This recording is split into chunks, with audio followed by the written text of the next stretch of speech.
You make your money when you buy the deal, but when you execute the business plan the day after closing, that's when you start making money.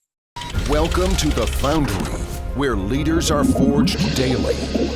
Each week, we investigate themes of leadership, entrepreneurship, and mindset with some of the greatest minds in real estate. And now, the data scientist of real estate, George Roberts.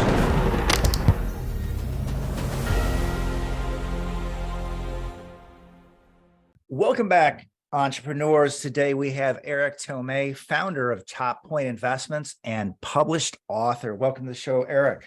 Oh, thank you so much, George. I'm happy to be here with you and your audience. Well, great. I'd really like to hear about you getting your start in real estate, getting into bigger properties, and some of the things you're doing now. Oh my gosh. So my real estate journey started way back in 2007, 2008. I started off as a flipper, believe it or not. I flipped over 125 houses since then, either as, managing the project or putting my own money into the project. Sometimes it was actually both. So that's how I really got started in real estate, was through the flipping arena. And it was definitely fun, but sometimes you run into a couple of things, such as you have houses and you don't have the contractors. You have contractors and don't have houses. Sometimes you have both and you don't have the funds because all of your funds are tied up in different projects. It was a tremendous learning experience for me. I had a flipping business for 8.5 years. And then my partner and I decided to go separate ways. And it was nothing but educational and valuable learning experience for me. Really, really a good start to my real estate career. And then end of 2020, beginning of 2021, I'm part of a company, Mainstay Investments. We have 13 units.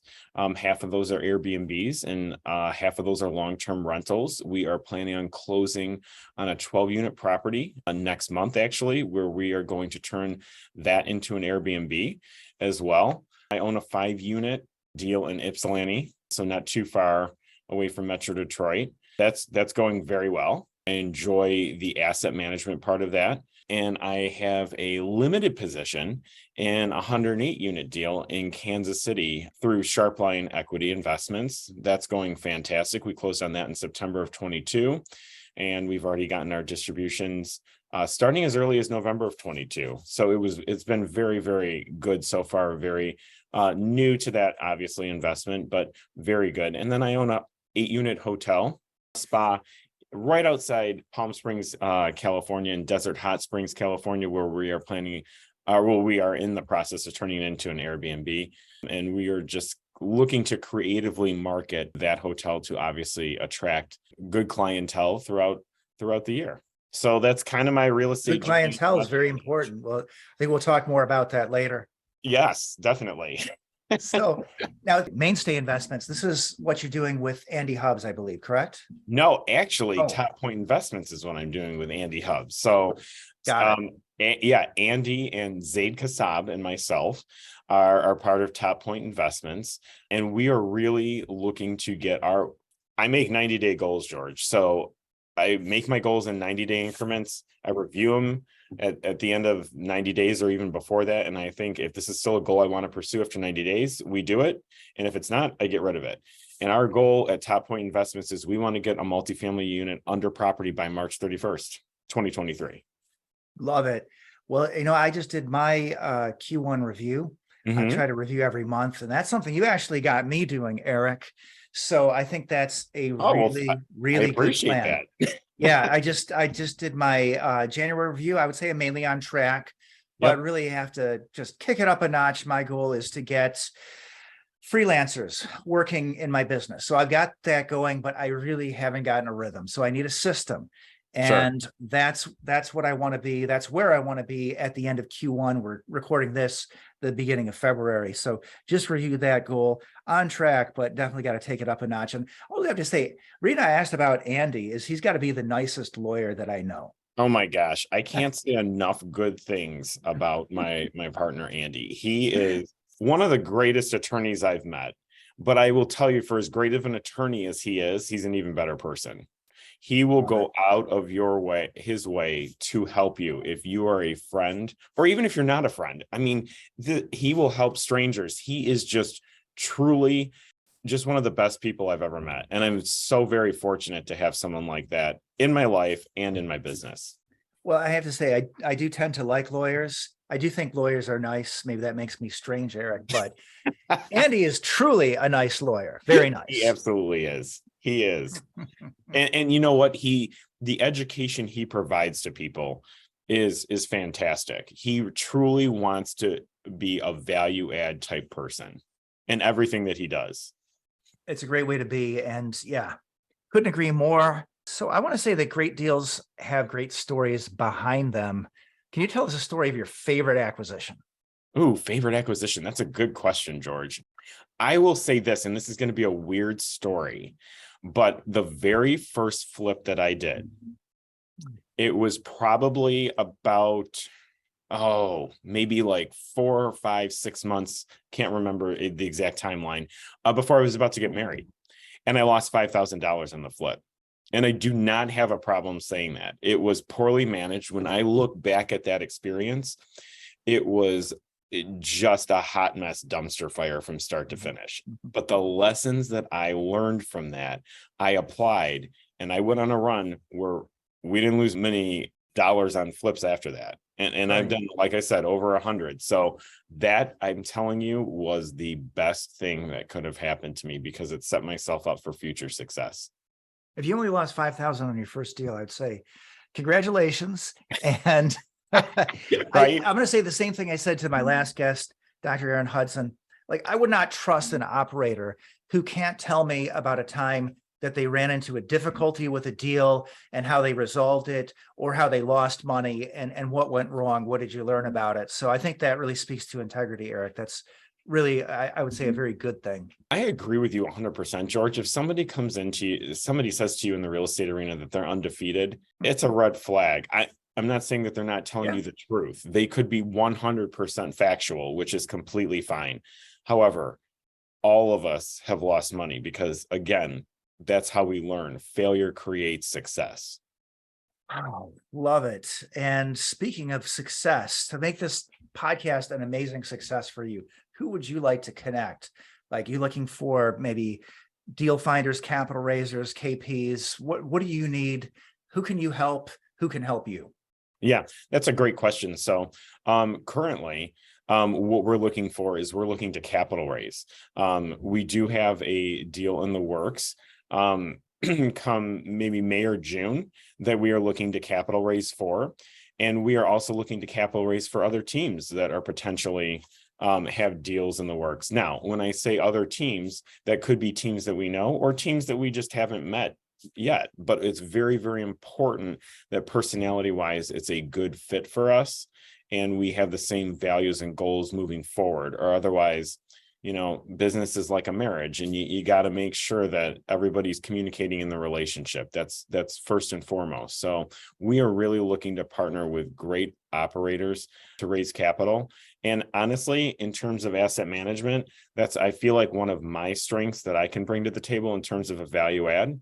I've raised capital before for many deals. I found deals, but asset management, George, you know as well as I do, you make your money when you buy the deal. But when you execute the business plan the day after closing, that's when you start making money. Yeah. Well, I love it. And yeah, obviously the deal's not done when you close on it. And a lot of people who are good at capital raising, they act as if that's the case. I think that with your skills in asset management, Eric, you're going to make a lot of friends in this business because there are so many people who just want to raise the capital and who just want to be that face out front. So that is a super cool thing. And I also have to say about markets, usually I ask about markets, but KC is a really amazing market. I actually closed a deal in September in KC as well. Yep. And I love it. I mean, things are going great. Number 2 rail hub, everybody knows Chicago, but who's number 2? KC, right? People know about the Blues. They know about the Fountains. They know about the sports teams, but it's an amazing growing market. And speaking to KC. Yeah, and speaking to Kansas City too, George, I believe that they are hosting the NFL draft, which I think is either in 23 or 24, which is going to attract a lot of people into the Kansas City area. Plus, they have a gigantic new airport going in, very, very in the KC metro area. So it's really a city where the population growth is definitely trending upward and predicts to be trending upward for the next 5 to 10 years. Just a little thing about asset management too.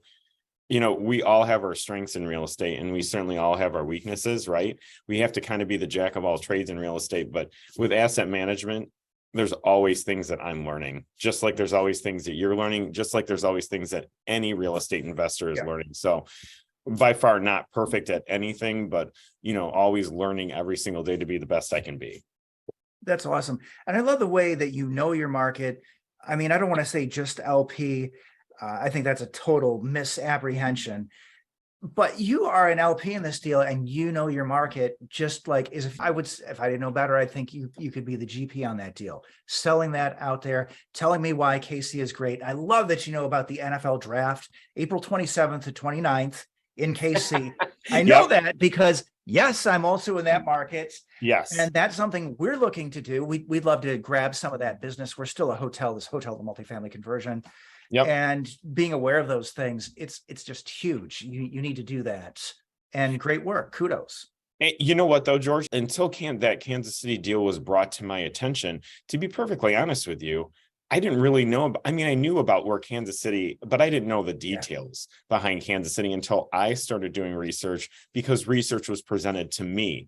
And so it sparked my interest in the Kansas City market. And it's really a very, very growing, vibrant market to buy multifamily in. I'm extremely grateful to be connected with the people that I'm connected with.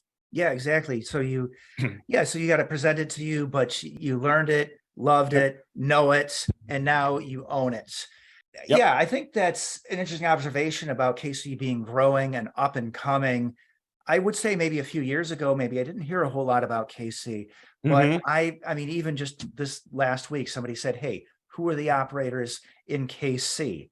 Yep. So I mentioned myself, of course, but also politely mentioned there may be somebody who's doing more business out there that you might want to partner up with, because I love these markets. I was really happy to be able to get into KC. It may not be my main market. I may not do a second, third, or fifth deal there, but I like this Midwest. Curious to compare notes with you, because a few years ago, people just say like, oh, where do you want to buy?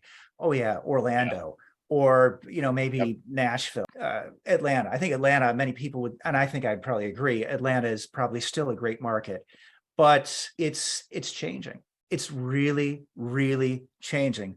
And when you see an up and coming city like Kansas City, museums, the culture, all the things you've got going on there, the rail, and all the people moving in, the draft. I mean, NFL knows. I mean, they know where to schedule these things. Of course. They're a multi-billion-dollar organization. I mean, they have marketers on top of marketers who are doing research years ahead of time, right? I mean, they know what's up. Plus, I'm a football fan, so it's a fun event. Right. I mean, if I was in Kansas City between April 27th and 29th, I'd go. Correct. Yeah. They do their research. It's just like if you're looking for, oh gosh, what is it? Starbucks. Some people will say, some people follow Chick-fil-A. Some people follow Walmart, right? Yes. These businesses, they will do more research than you or I ever will into what places are good to be. So find somebody who's doing your type of demographic research. And in some ways, and I do always believe, you got to do your own research. But you can grab onto the tails of someone else, the coattails of someone else who's doing a lot of that research, and it just corroborates that KC's a great place to be. Absolutely. And you were touching on the Midwest, George, which honestly, I actually love the Midwest. People are always like, are attracted to the Sun Belt states, for multifamily. And the Sun Belt states are great. Georgia, South Carolina, Florida, the Atlanta market you mentioned, Nashville, Texas, even as far west as Arizona. Those are all fantastic markets. But there's a lot of great markets in the Midwest too. And I'm not saying that because I'm from the Midwest. I'm just saying because the numbers work. You're doing a deal because the numbers work, and the people behind the deal, most importantly. People behind the deal and the numbers working are the two most important factors in any deal that you're evaluating. Exactly. Not like some of those places where your pro forma is really where you're supposed to have executed by the end of year two and Right. selling you just on the growth. Love Yeah. the Midwest. I really do think it's time to come into that middle belt of the country. I mean, I I agree. love Cincinnati and I love the couple of states below it, Kentucky and Tennessee. They make sense. Now, a lot of people may not know, but we didn't meet in the Midwest, but we are practically neighbors. You know, we Right. can go to the same meetups. We're that Yes. close. But yeah, we're not talking about the Midwest just because we're Midwesterners. Right. This Correct. makes sense. It does. I mean, George, just to give you an example, you mentioned the Cincinnati area. Probably about a little less than a month ago, we were presented with a deal just outside the Columbus area, Columbus, Ohio area, in the metro area, and it was a 90-unit property. It was not all in one building. There was probably 5 or 6 different buildings to comprise the 90 units, and the price of the deal was really fantastic. What they were buying it per unit. Now, Wow. as we were talking about this, and again, it was operators we had never met, but they're very good guys. It did not work for other reasons for us, but the deal itself was pretty solid and pretty strong. So it just goes to show you that even if you're not in major cities in the Midwest, there are deals everywhere that are good deals. And again, you make your money when you buy, right? Yeah. Might be harder to raise for some of these deals in the Midwest, but totally worthwhile. Now, curious, how close was it to Columbus? Because when I think of Columbus, I think that is just like Chicago #2. You've got, it may be a Midwestern city, but wow, is there a lot of competition? Is it close to city or a further suburb? Yeah, so it was about, George, to my understanding, it was about 35 to 45 Yeah, minutes, I believe, sense. southwest of Columbus. It was in a town called Circleville, Ohio. So I believe it's about 35 to 45 minutes. Yeah, but it was solid though. I mean, it was very solid. The property was very well taken care of by a mom and pop owner. Yeah, I mean, there was a lot of great, attractive features about that deal. Yeah, awesome. Just take a quick look at that on the map. And I totally believe in that area. I mean, you got Dayton out Yes. there, which is sort of a Dayton's another good area. stable area. You got Columbus that's growing like crazy right there in the middle of the state, and the capital, and all the great things you can say about Columbus. And then you find a deal like that just a little bit out, and it's still potentially very much in the path of progress, and boom, numbers work. Problem Without a solved.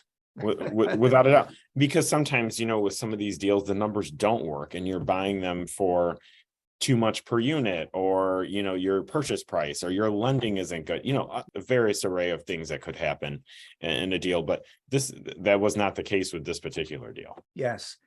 Paying the past owner, speculating on the future. Not something I like to do with my investment dollars, certainly not with anyone else's investment dollars. Yeah. I mean, when you are raising capital, and, I learned this when I was flipping houses, you have a fiscal responsibility to your investors always. And sometimes, you have to make a situation right with your investors because they trusted you with their money, and you have to repay them with your consistent trust with their dollars. 100%. Well, I'm just loving this level-headed Midwestern conversation, but I feel like we got to shake things up a little bit. Let's shake it up a little bit. Maybe we'll get into a California state of mind. So I want to say I've observed that boring asset management plans get boring returns. Yes. So I'd like to know, what are some of the more interesting things you've been able to do with driving revenue? That's a really good question. I guess I'll just use the example of something we're going through right now, the hotel in California that we're doing. We're really looking at our alternative marketing strategies, trying to get creative to drive business in there. Now, while we get some good traffic with Expedia and Booking.com, I didn't know, although I probably should have thought, but again, me being from the Midwest, people do not necessarily like to go to a hotel or spa in California between June and September because the temperatures regularly break 100 there. Being from Michigan, if you get a 100-degree day, right, that's going to be a big deal, right? There, it's Wednesday. So we're working on some things right now to try and really bump up our revenue at the hotel. For instance, some of the things that we're trying to do is we're trying to run certain themes in the hotel per month, really targeting festivals that are out there. For instance, the Coachella Festival that is popular out in Palm Springs, California. We're focusing on that as one of our bookings for the month. You really have to get creative, because in that space, sometimes the operators have to close their hotels and spas between June and September, because it doesn't pay to keep the overhead costs going when there's not a lot of revenue going on. So we've actually, and this will, I guess, keep your listeners, on their toes.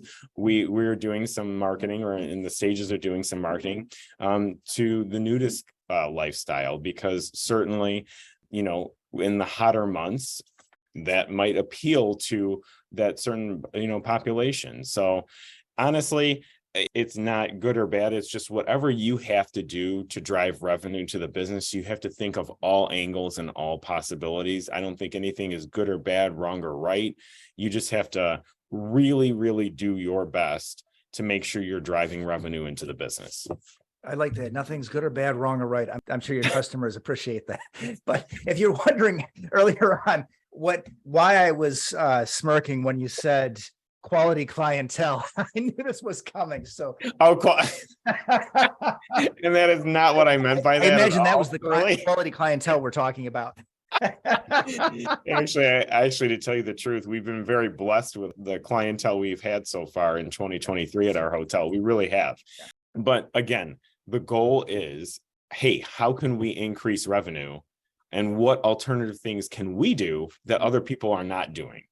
And that's what you have to do. You have to differentiate yourself from the competition. How can we make our product different from everybody else? Right. Amazing stuff. And just got to say, this is why you need to know things like, where is the NFL draft? Okay. We're recording this. Yeah. It's this Sunday, right? We're coming up to not the draft, but Super Bowl Sunday, biggest event of the year, if you're a football fan. Right. But if you're not, you need to understand these things. You got to figure out what appeals to everybody else, Coachella, etc. It's not about your taste, naturism, etc. No, you got to find your niche, what's going on in town. How do you attract that clientele to your business, particularly for a hotel? Yeah, you know what, honestly, and it's just smart marketing. You're right. It might not be what I like, but who cares? Right. I mean, it doesn't really matter. It's what people like, and will hopefully drive revenue into the business. That's it. Right. That's really what we're talking about here. Right. It reminds me of a great story of investor taste versus the taste of your clients. Somebody told me the story of a new investor and asked for some coaching, or maybe it was just a friend went in to the property and said, "Oh, hey, you're having some work done here. What's that?" I look up. She says, "Well, I'm having a vaulted ceiling put in for our tenants." Okay. What? A vaulted ceiling for your tenants? That's never going to pay back. Right. I mean, I like vaulted ceilings. Right. A lot of people, I think, do. Right. Well, you know what? I will agree with you, Eric. I have vaulted ceilings in my house, but I only have vaulted ceilings in my house because when I'm in my properties, I tell myself it's not about my taste, so that I have money, and then I can put the vaulted ceiling in my own house. But yeah, I mean, I think that's a great lesson to learn early on. And I just all the time, every time I get these freelancers doing my YouTubes and stuff, and I start thinking like, I wouldn't have done it like that. But you know what? I don't like green. You know what? We're going to there's going to be a green introduction to this video. So you'll see what I'm talking about if you're in the viewing audience watching on YouTube. And I was going to think, I could delay this. I could pay, like maybe a change order fee, or just delay it. Yeah. You know what? If it was me, everything is going to be blue and gray and black. And so, right, there you go. So I thought, stop. Yes. She is a creative genius. I'm just guessing. I think the name is 𝐿𝐴𝐻 behind it, but I don't know. But whoever it is that designed that, you are a creative genius. We're going to run with your taste. And I'm just going to say, that's okay. Exactly. Sometimes you just, again, you make an important point, George. Sometimes you have to take yourself out of the equation. Right. You can't let your personal preferences blind what you're trying to do, especially when it comes to running a business, right? Yeah, 100%.